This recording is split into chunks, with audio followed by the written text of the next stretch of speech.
Did I know from the first time I saw you, Alice? It feels like I did.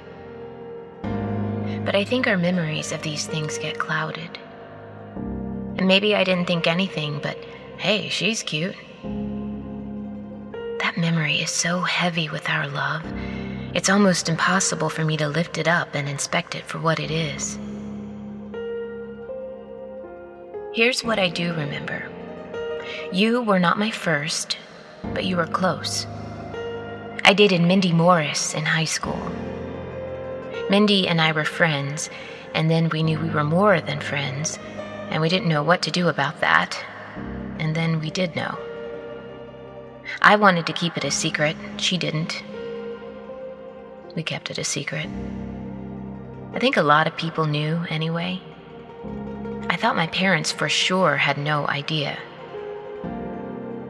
Eventually, I learned that they knew, and were mostly okay with it. Later, they would be completely fine with it.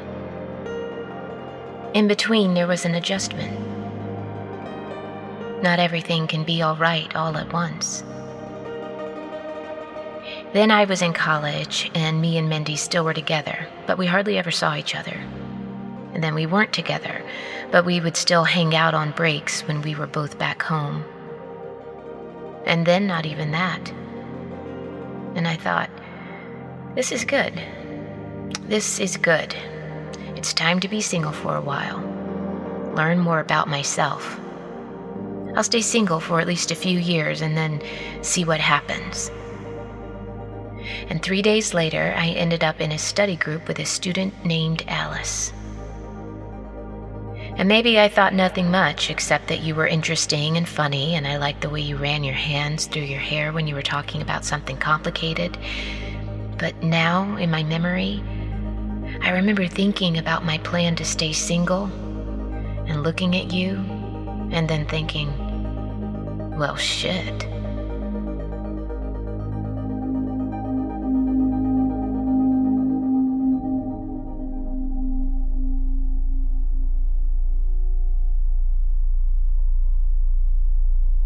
Keisha, focus in here. You're in a bad position. A wandering attention isn't going to help you. Where? What's happening? You're in a location only my co-workers know about. We won't be bothered. We're gonna have a little talk. Why not just kill me? Well, see, now this is why I wanted to talk first. Because that's the question you've been asking yourself. Why am I alive? And it would not be satisfying if you died without understanding. Really understanding the answer to that question.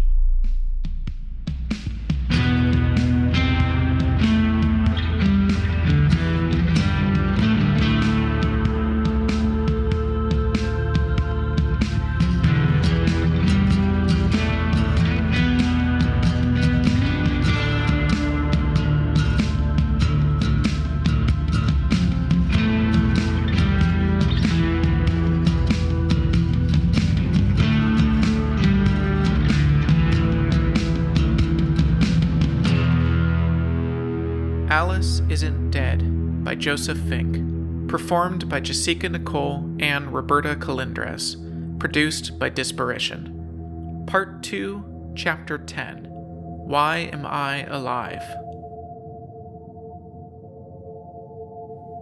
Thank you to Blue Apron for its support.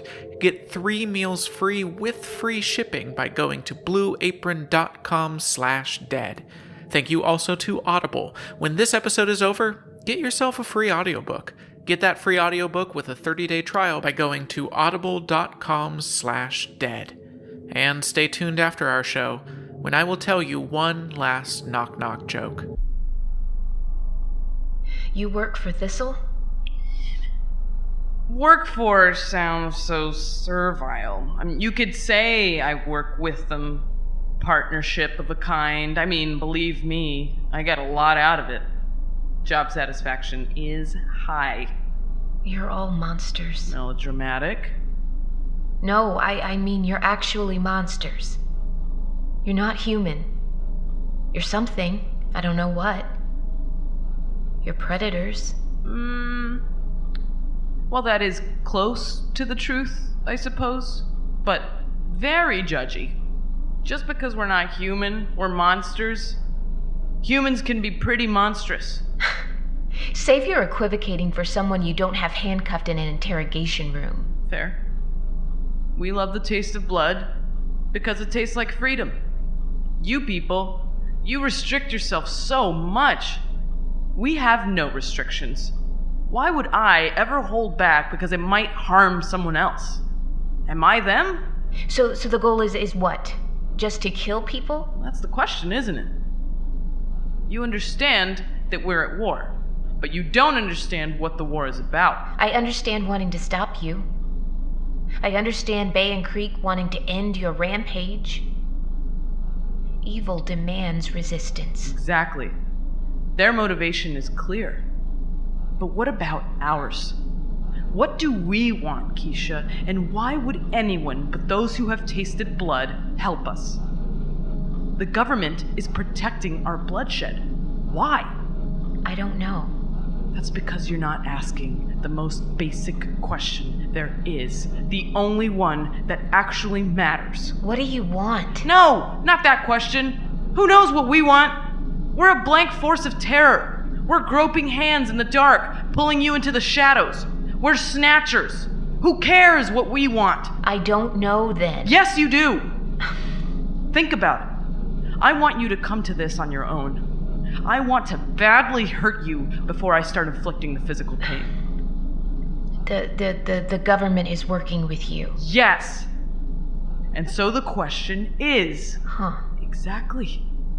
It's the same question every person should always ask. Who benefits from this? Who benefits from this, Keisha? The government? Yes! And why? I don't know. I don't know what they get out of sponsoring serial killers. Oh, you were so close. Maybe you weren't that close. It's always possible that you just aren't smart enough to figure this out. Is that it? Staying quiet. Maybe you are smart after all. It won't save you either way. There is no exiting this room. These drab walls will be the last things you see. Let's talk about something else. Let's get back to the question you've been asking a lot lately. Why am I still alive? It's a great question. Maybe the only good question you've asked on your entire journey. And it is also a question that answers itself. You're still alive because you asked why you're still alive, and I want to tell you. But let's start with the answer you arrived at. Bay and Creek wants me alive. Okay. And why's that? I don't know. I'm important somehow, or not important. I have a role. You're important. You have a role. What is that role? I don't know. I've been trying to figure it out, but I don't know enough about the war to understand what I might do in it. It's never wrong to say you don't know. Better to admit you don't know than to pretend you do. Okay, I don't know. I love the conclusions you come to. I find them fascinating because you play it humble, don't you? Little anxious you. How's that anxiety? You feeling afraid? A dark closet makes me afraid. The wind. Don't feel proud because you've joined their ranks. I'm used to fear. Exactly. I think that even your anxiety is a kind of sublimated pride. Because ultimately, you like to think of yourself as important. I don't think of myself as anything. I just want to be at home with Alice. Alice didn't want that, did she? I don't know what she wanted, what she wants. You say you're only reaching the natural conclusion to everything that's happened to you. All of these strange towns you've passed through. The Thistleman in your home. Bay and Creek rescuing you in Victorville. A vast underground base no one is supposed to know about, all of that. And you are still here, still breathing. And so, you must be important. I didn't say important. I have a role to play. Allow me to present an alternative conclusion based on the same evidence.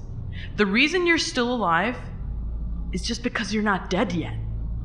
And everyone knows it. You are not important, Keisha. You don't have a role. There is no riddle to the beating of your heart, no conspiracy to the air in your lungs. You're merely a dead woman who hasn't died yet. And I'm the one who everyone knew was coming to do it, so no one else needed to. You've never been anything, Keisha. And soon you won't be at all.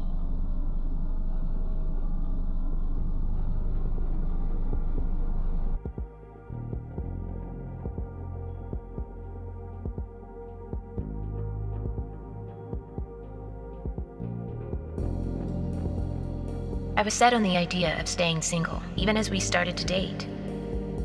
I didn't allow myself to understand what we were doing as dating. We were friends who sometimes had sex. We went on dates, but weren't dating. Being with you felt better than anything. But there could always be something better. Don't accept what you have. Reach for what you could theoretically someday have. I was honest with you. I'm not a good person to like, I would say. I don't want to get in a long-term relationship right now. Sure, you would say. Sounds fine, you would say.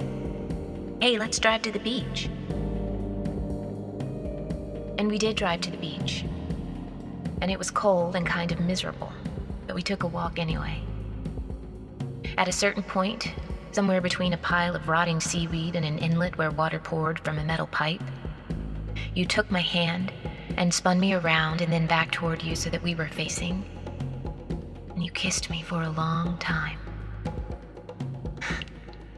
I was completely yours at that point. Maybe you knew it, even as I refused to admit it to myself. It was you that said I love you first. We were talking on the phone, and you were getting to class and you needed to hang up. Okay, I love you, bye, you said. Then you texted me. I think I just said I love you. I do. I did too. This all happened, Alice. I hold on to that. All of this happened. No matter what happens next.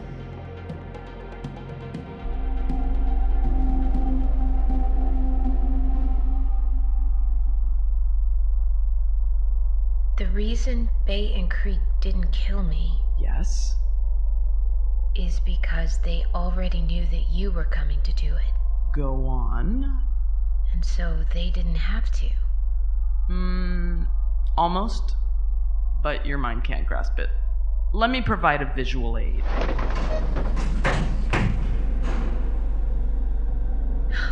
Oh my God. Yeah. It's an impressive place, right? We're in the base? Talk it out if you need to. The underground base. You work for Bay and Creek.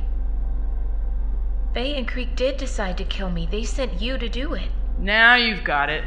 You made so many assumptions about how Bay and Creek felt about you. I don't like people making assumptions. I needed to disabuse you of them before you died. So both Thistle and Bay and Creek want me dead. Something like that. Shit. Yeah, it's not a great position to be in. I wouldn't want to switch with you. Of course, if I did, I would be able to get away easily. I'd still kill you on the way out, too. Basically, nothing would change. You die in all possible versions of this moment. So you aren't with Thistle. You're playing both sides of this war. Now, fascinating thing about war, while having two sides is convenient, it turns out it's not absolutely necessary. Thistle and Bay and Creek are working together. You haven't even understood the basic shape of the conflict. Thistle and Bay and Creek can't work together because there is no Thistle and no Bay and Creek. There is only one side to this war. Where did you think the funding for a base like this comes from? Who could match the spending of the U.S. government? Right. The answer to that is the same government. Bay and Creek and Thistle are actors in a show. War is a very useful thing, Keisha. It allows for a lot of messiness, a lot of freedom, and we are a country that enjoys messiness and freedom. Thistle and Bay and Creek pretend a secret conflict. Forever and ever. We act out our parts. We consume. Never forget the most important question. Who benefits from this? Bingo! A lot of good work you can hide in the carnage of a war. Provides cover for all sorts of things. And Alice. Did the love of your life know? How ultimate is this betrayal? Oh, Keisha. I wish I could rub it in, but I like to be honest about my work, and I just don't know. Many people involved in Bay and Creek genuinely think they are stopping terrible monsters that lurk on the back ways of this country. Otherwise, it would be a pretty hard secret to keep. Probably she thought she was actually saving the world. But Keisha, I want you to understand that I'm being perfectly honest. Because I really want you to feel the full brunt of the pain from this. She could well have known. A lot of people also do. Otherwise, it would be a pretty hard charade to maintain. I know, Alice. I would say, again, if we're being honest with ourselves, that maybe you don't know much of anything at all. And what about Praxis, huh? How do they fit into your war? What do you know about Praxis?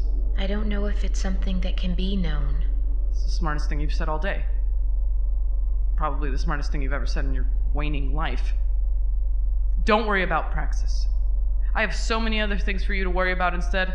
I'm getting tired of talking. I got what I wanted. I saw you learn the truth, and it wasn't even as good as I wanted it to be, so I've got places to be. Okay? Here we go. Years later, you and I lived in a tiny apartment in the Bay Area. The apartment was basically a kitchen. We had a bed barely big enough for the two of us. It was the only furniture we had, and so we spent all day in it. We slept, ate, talked, all on the cheapest mattress a small amount of money could buy. When we finally got rid of the mattress, the guy who collected it said it had sagged more than any mattress he had ever seen. There was a room with a toilet on one side of the kitchen, and a room with a sink and a shower on the complete other side of the kitchen.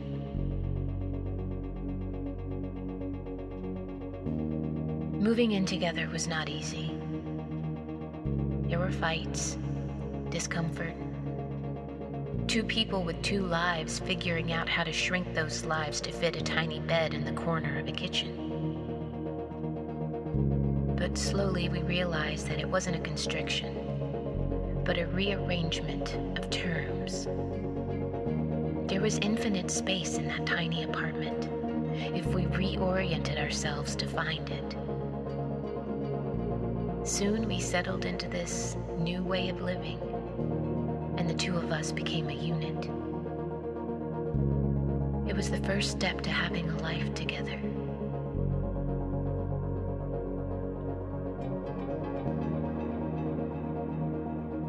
But the realization that this life could be indefinite, could have the same length as the lives of our physical bodies, that didn't come until the death of my father. We were staying in my mother's house, on a guest bed that was bigger than the one in our apartment. I was still in shock, and my head didn't feel quite attached to my body. We laid facing each other during the day. I don't remember the context. Were we taking a nap? I just remember the sunlight on your face. Then I said, I could spend my life with you. And you said, that would be nice. We wouldn't get married for another few years, but that was the moment that the possibility of forever laid itself out for us. At least that's what I thought. I never foresaw this room. This room I will die in. And never again see that woman who laughed in the study group, who kissed me on the beach, who took my hand and walked with me into the rest of our lives.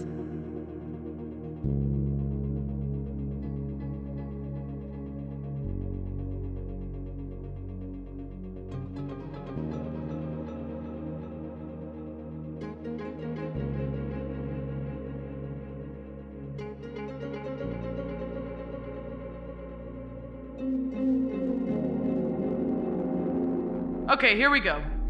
This won't feel good. I killed the Thistle Man. I can survive you. Keisha, I promise you can't. It's okay. Come here. No. No! No!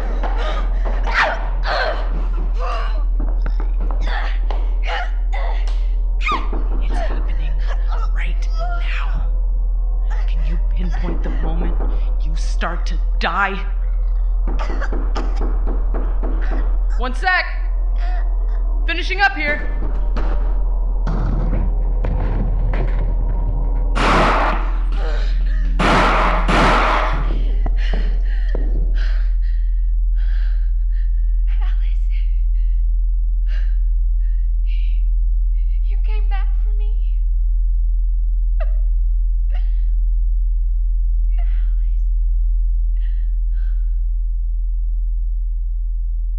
I was wrong. I'm sorry. Will you come with me?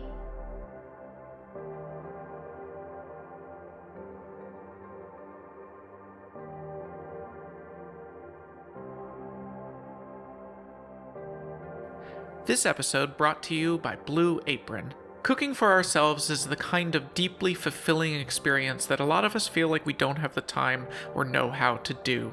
But Blue Apron makes it easy by sending you a box of fresh ingredients from their community of artisanal suppliers, family-run farms, fisheries, and ranchers. And with those ingredients and simple step-by-step recipes, you create delicious meals all for less than $10 each. Like the roasted chicken and panzanella salad. Nothing made me feel more like a chef than roasting chicken with a whole sprig of rosemary and then reserving the drippings to cook with, and nothing made me happier than eating that chicken after roasting it. Discover or rediscover cooking in your own life. Just go to blueapron.com/dead to get your first 3 meals free with free shipping. That's blueapron.com/dead. This episode also brought to you by Audible.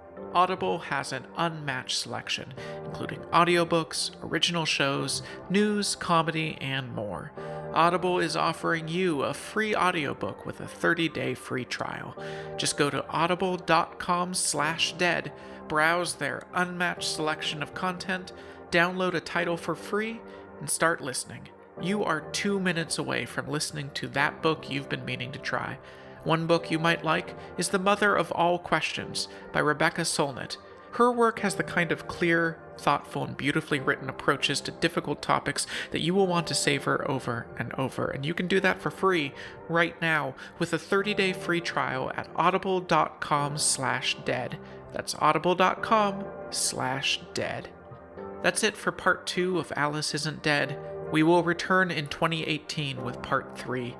If you'd like to help us make that third part, please consider supporting our new Patreon, which will also give you access to various rewards and behind-the-scenes updates as we work. Or buy some Alice shirts and hats. All of that at aliceisn'tdead.com. Thank you for listening. And now, our last knock-knock joke. Knock knock. Who's there? It's been so long. I know. I never thought I'd see you again. I know. I know. Can I come in? Haven't you noticed yet? There never was any door at all. This has been a production of Night Vale Presents. Find out more about us and our shows at nightvalepresents.com.